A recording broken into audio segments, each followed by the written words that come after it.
The following podcast is intended for mature audiences. If you enjoy our work, please like, comment, subscribe, and follow the links in the description. Thanks for your support, and enjoy.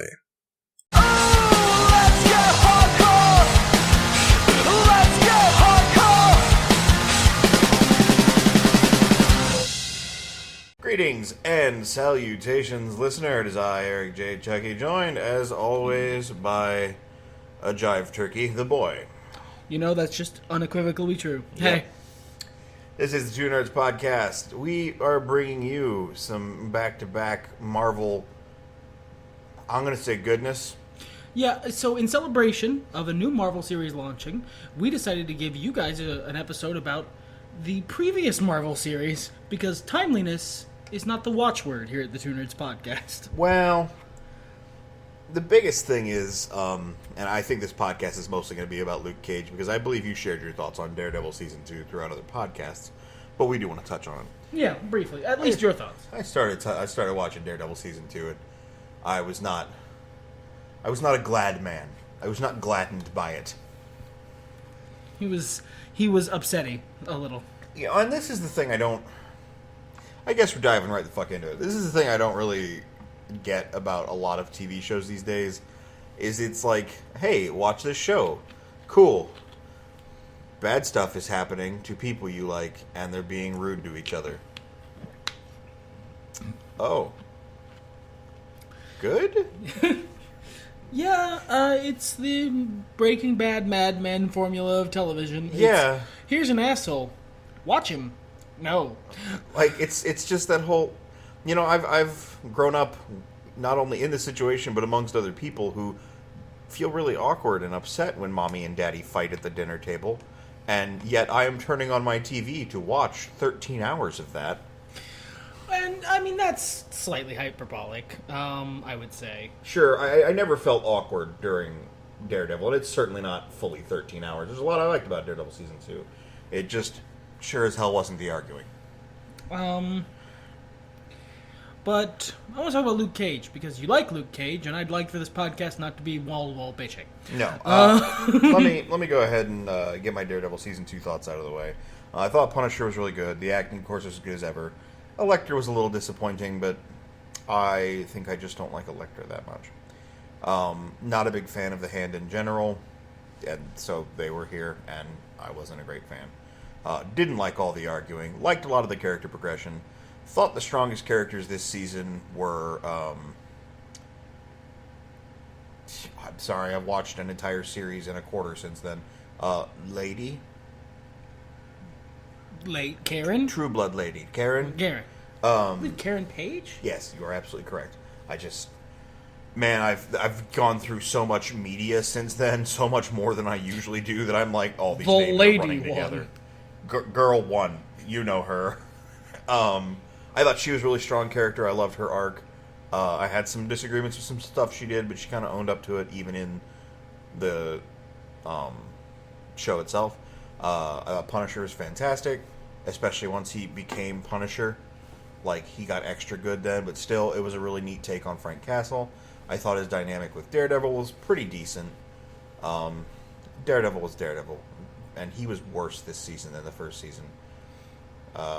But overall, it was pretty good. Fight scenes were alright. You know, dialogue was interesting. Interesting stuff happened. We had Kurgan. Yeah, there was a Kurgan. Yeah. A Kurgan up here. I'm always happy to see him. That's about it. I thought the ending was kind of corny. I maintain that... I don't know about that. I maintain that The Penny and Dime is one of the best single episodes of a Marvel series. One of them, sure. Yeah. Not the best, No, one of them. It's up there. Yeah, that's all my thoughts. Anything you wanted to update the viewers on? The listeners, excuse me? Unless you're looking at the title card, then hello. Hey, hi. I mean, not necessarily. I think you're right. I don't know if I've specifically shared my views, but I think they've basically gotten filtered in throughout time. I really like Daredevil Season 2. My complaints were pretty similar to yours. I didn't mind the characters being assholes as much because they're in a situation where you probably would be an asshole.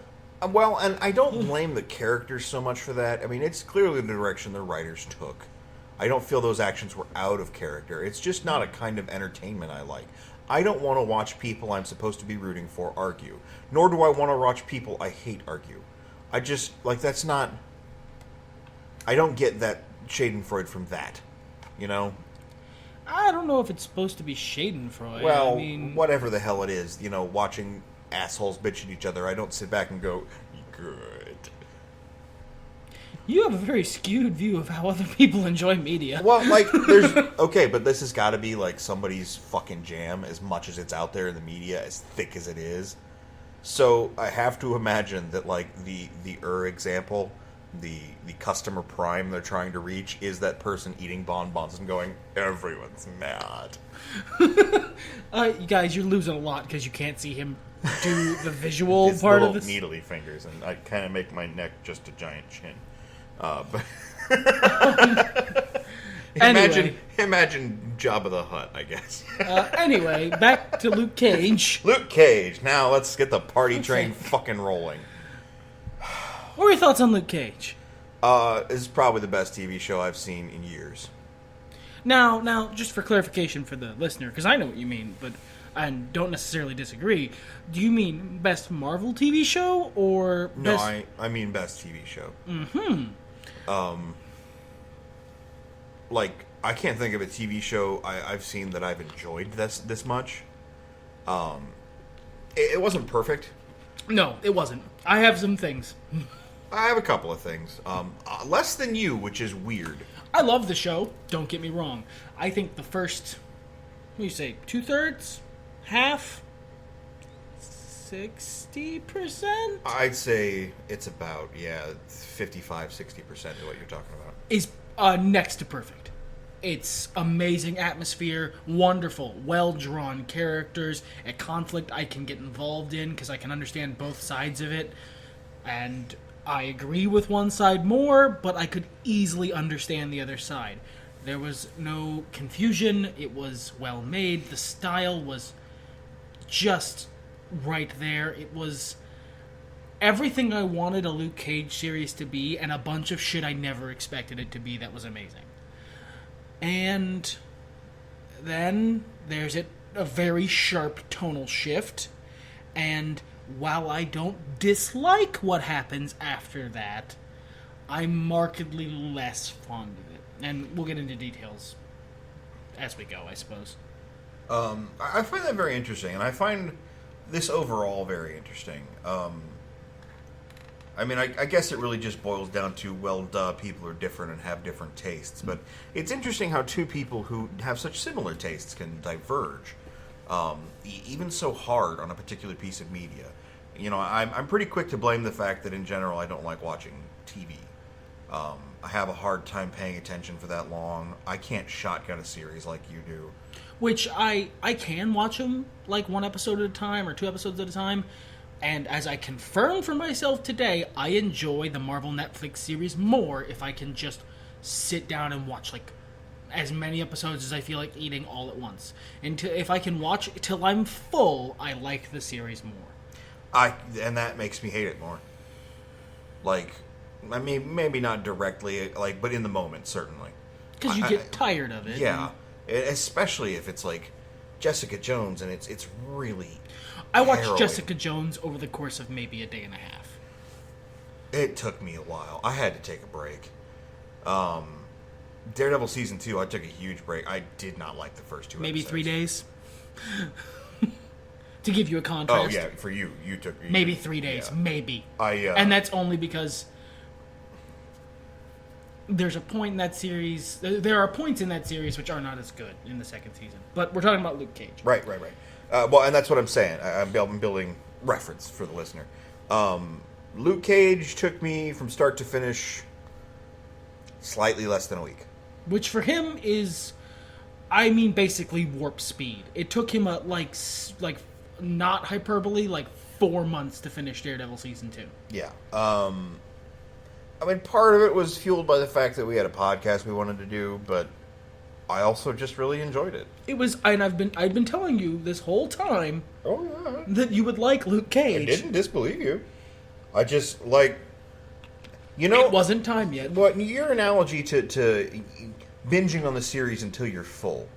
Like, yeah, to that extent, you might come up to me with a bunch of bananas and go, "Hey, man, you want these bananas? They're the best bananas." And you will go, "I just ate." Yeah, I'm I just sorry. ate a whole pizza, my dude.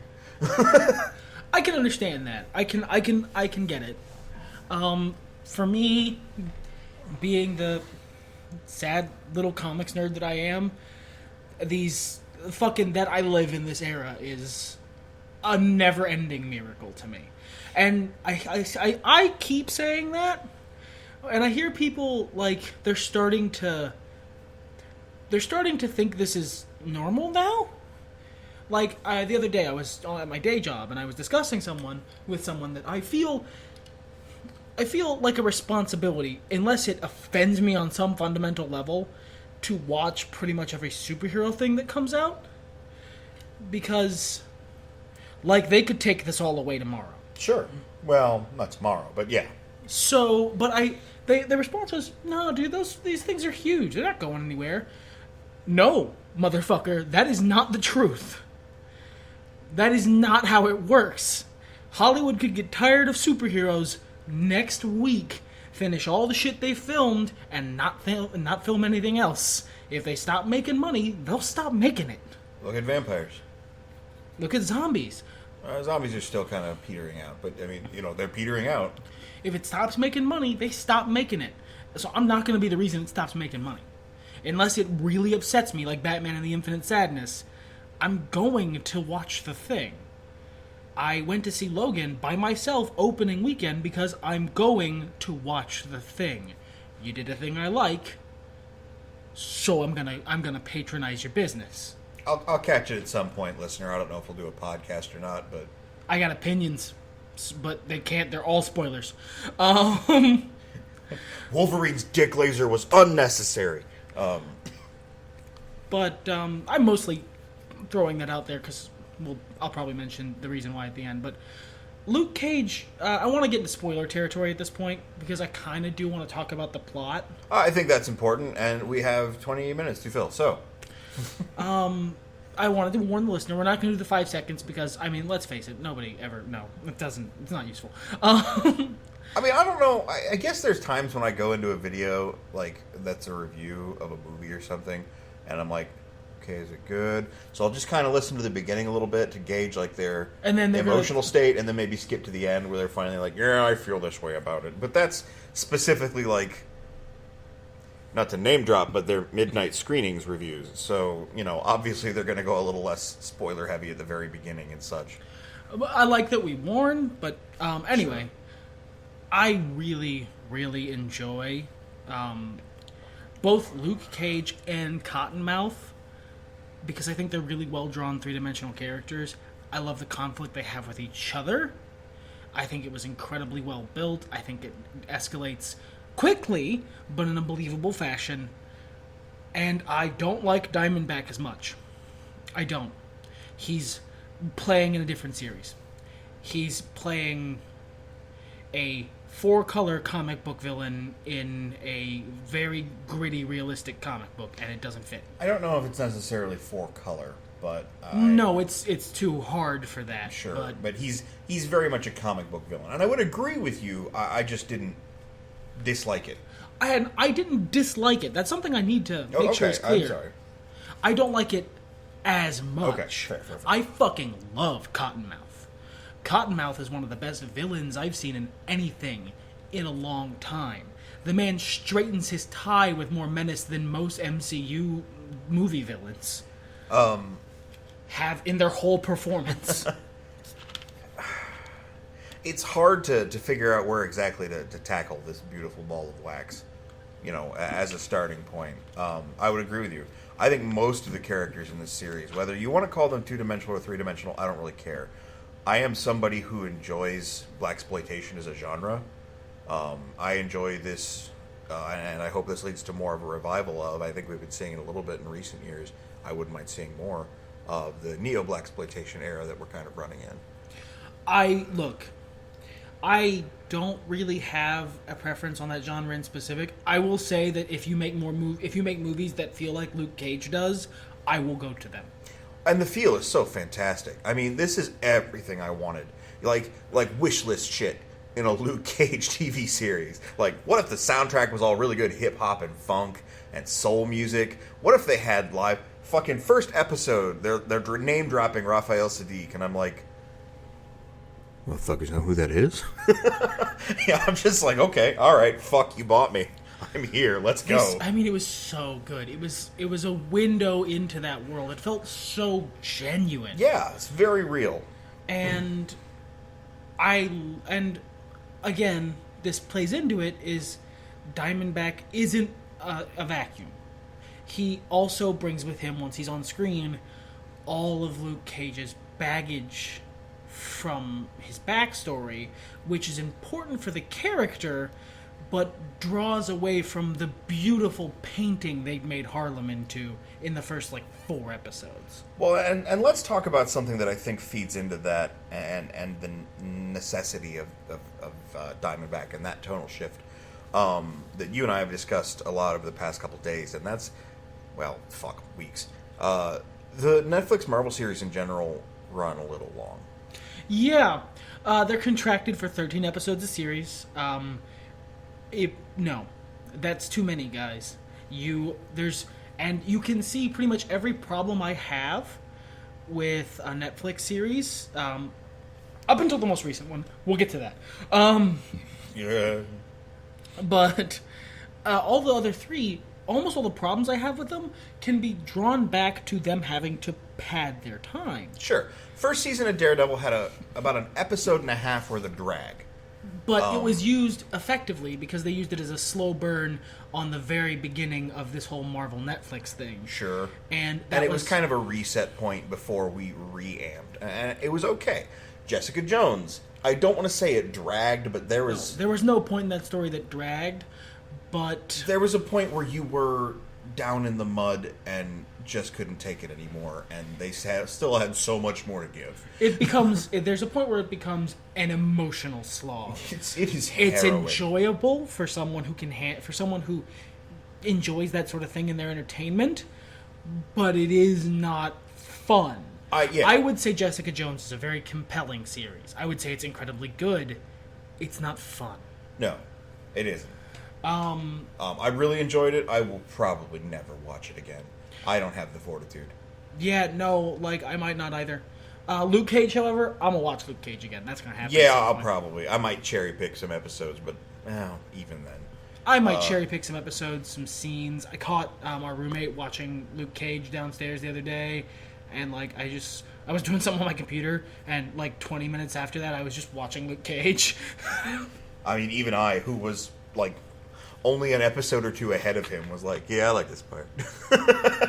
Oh, it's this part. That's great. But I think Luke Cage, I don't want to say manages to avoid that, because I still feel there were not entire episodes, but parts that could have been trimmed. I think Cottonmouth's backstory scenes were not necessary. No, I disagree firmly. Cottonmouth's backstory makes so much out of that character. It's, what I describe him as, the George W. Bush of Harlem. Sure. But I will say it gives you more information, and it's not bad information to have. I don't know that it's necessary. I think it's information that could have been just as easily summed up by Black Mariah after, she kills him. Again, spoilers. We already dropped the shoe, man. I'm not... But, I think it could have been easily done in a conversation where Mariah is mocking him. I don't even know if it needs to be mocking, because I think she spent a lot of time mocking him. That's what it would have been. Well, sure, but no, I think after the midpoint of the series, I think it needs to be an actual wistful, before I went away to school, he was like this kind of thing, and now I come back and this is who he is.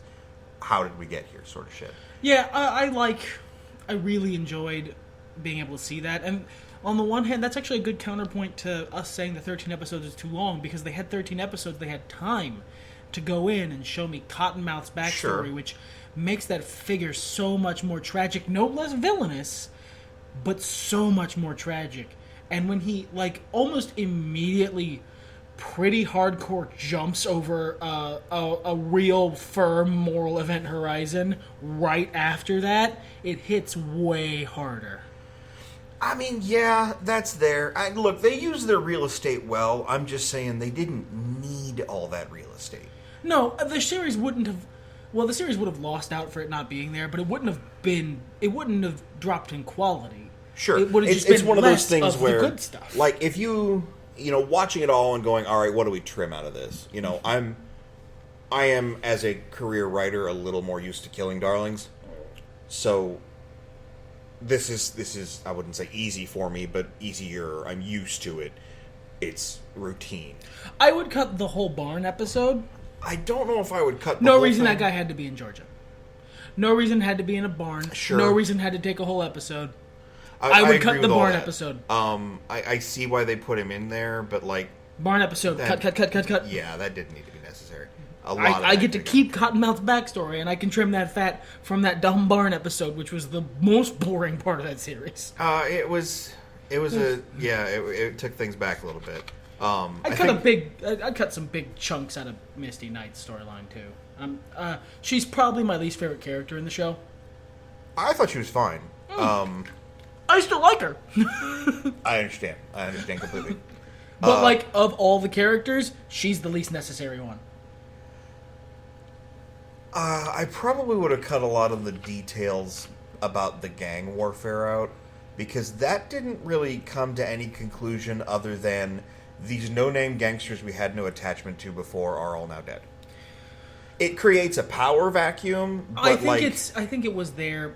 You're right. That was the thing they added so that they could fill time and so that they could make Diamondback seem more threatening, because they spent all this time building up these gangsters who are gonna go to war, and it's gonna drag Harlem into the fire, and then he just shows up and murders them all.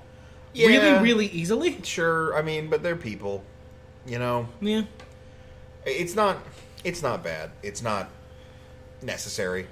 But that aside, I mean, this is pretty much the definition of nitpicking. Well, yeah, sure, but I mean, it's bringing it to my overall point, and let me go ahead and get to the actual point I was making. The first 6 episodes of Luke Cage are like a cultural piece. I would say period piece, but it's not actually set in the 70s, so it is a cultural piece. And it tells you all about what Harlem's in the middle of. It puts 2 people who were raised in a similar environment at war with each other. This is how the same seed can grow 2 different plants, sort of thing. And it tells that story well. And it's a great origin movie. It's a great 6-hour origin movie. Which is how I like to consume those things. Good God, not me. Keep it shorter. But whatever. The second thing is the sequel. And much like Iron Man 2, which I didn't care for, I like Iron Man 2. it introduces some crazy motherfucker. And it brings in, they notch up the blaxploitation angle so much harder. Because there's way more sass. There's way more, busted in and beaten ass. There's... The jokes get, snippier. I think you're right. It feels very much like 2 different series. Diamondback literally throws someone off a balcony, says, "Bye, Felicia." I mean, come on. I fucking forgot about that. See, that's why I don't dislike Diamondback. Because for all that he's a different character who's in a different show from everyone else, I also like that show. And I think tonally the whole thing changed. I think it turned from a cultural piece, a very important, to a superhero movie. Yeah, to a superhero movie. Yeah, sure. And you're right, that might be a good thing. I'm more fond of the cultural piece than I am the superhero movie. I won't disagree. And coming from me, that says a lot. Yeah, that's usually the other way around there. I like fucking them both. love superhero movies. I mean, I will agree this second half was less overwhelming in a good way. You don't spend every 2 minutes going, holy shit, another amazing thing. Yeah, and that's fine. It was still fine. Yeah. I entirely agree. As for Daredevil Season 2, it also felt like a show that had some... It's a sophomore slump, I would say. and it's not a bad series. I would say it's not the worst Marvel Netflix series. Finally crossed that meridian, did you? I'm a few more episodes in than you. Look, we're teasing it. But yeah, we tease. We'll get into it in the last couple minutes here. So this original idea was to watch Iron Fist and do a podcast on that, and then we realized we'd never actually talked about Luke Cage. And oh my god, Luke Cage was so great. So it deserved a podcast. We watched the first couple episodes of Iron Fist together, and then I realized that the show wasn't good enough for me to like it if I didn't consume it how I consumed the others. Well, and I realized that I'm not having a good time. It's not a bad show. I wouldn't go so far as to say it's a bad show. It's not. We said at the top of the podcast, I don't like TV as much as the boy. Yeah. I'm 6 episodes in. So I'm a little under halfway. Jesus. Well, and that's the other fucking thing, and that's why I was talking about these things 8. are long, and maybe I meant 8. They need trimmed down because, like, I should be looking at the season finale and going, oh man, I only have 4 episodes left. But instead it's been good, almost done. Son of a bitch! I still got 4 episodes of this shit to watch. And that was remember with Luke back Cage, when I which had you a loved. life. Yeah, dude. But so the shows, and I haven't watched the whole show. It might have like a fucking fire first 4 episodes. Might be like Hot Fuzz. It might be like for an hour and a half. What the fuck am I watching? And then you go, oh, okay, I get it now. it's all paid off. It might just be like the last 4 episodes of the first 4 episodes of Luke Cage. They just did it in reverse. But its problem is that it doesn't do anything really, really bad, but it also doesn't do what every other Netflix series has done. It doesn't do anything amazingly.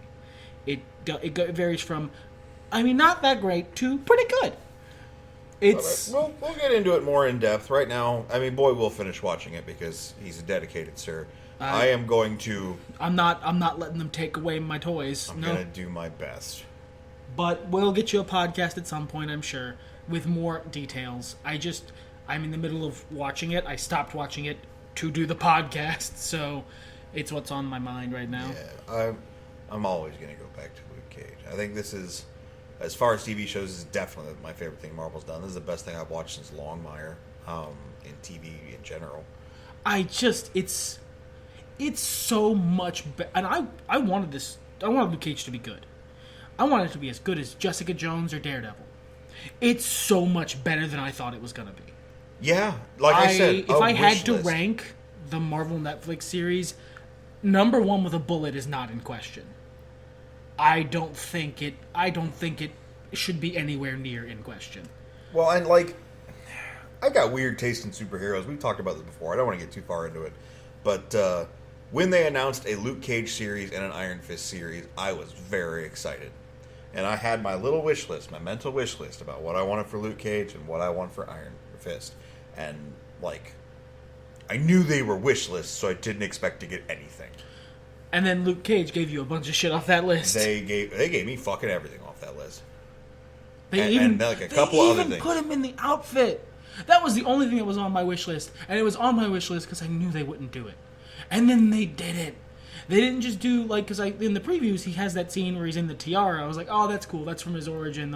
They'll show that, and that'll be their nod. No, they put him in the outfit with the fucking yellow shirt, and the fucking pants, and the fucking bracers, and it was 2 seconds, and it was the best 2 seconds of my whole week. Well, and there was, right down to, I hope they get a really good rapper to show up and, do a Luke Cage rap. Not in that ironic sense. I want this to be a genuine, really good Luke Cage rap in reference to, all those superhero movies of the 2000s and the 90s that ended with, we're going to rap now for no reason. And they got method to do it, and it was beautiful. Checking off shit on that list that I never expected to show. There's so much shit on that list that, I said, it's so much better than I expected it to be. And I expected it to be as good as the other Marvel Netflix series. It's amazing. Even if you don't like superhero movies, if you don't like Marvel, if you're a dedicated Oscars guy or whatever dumb opinion you have, Watch Luke Cage. It's genuinely good. It's not good for its genre. It's just fucking good. You know what's nice, though, is after I finished Iron Fist, or get as far as I can, I can go back to watching shows that I just kind of want to watch passively. Like Until The Stranger Defenders Things. comes out. Got some time. And I suppose that wraps us up. I was going to try for a segue, but it would have sounded hammy. No, go ahead. I want to hear it. No. I'm really curious. God damn, this is what working with this motherfucker's like. Jesus Christ. Everything's better when nerds talk about it. Fuck it, let's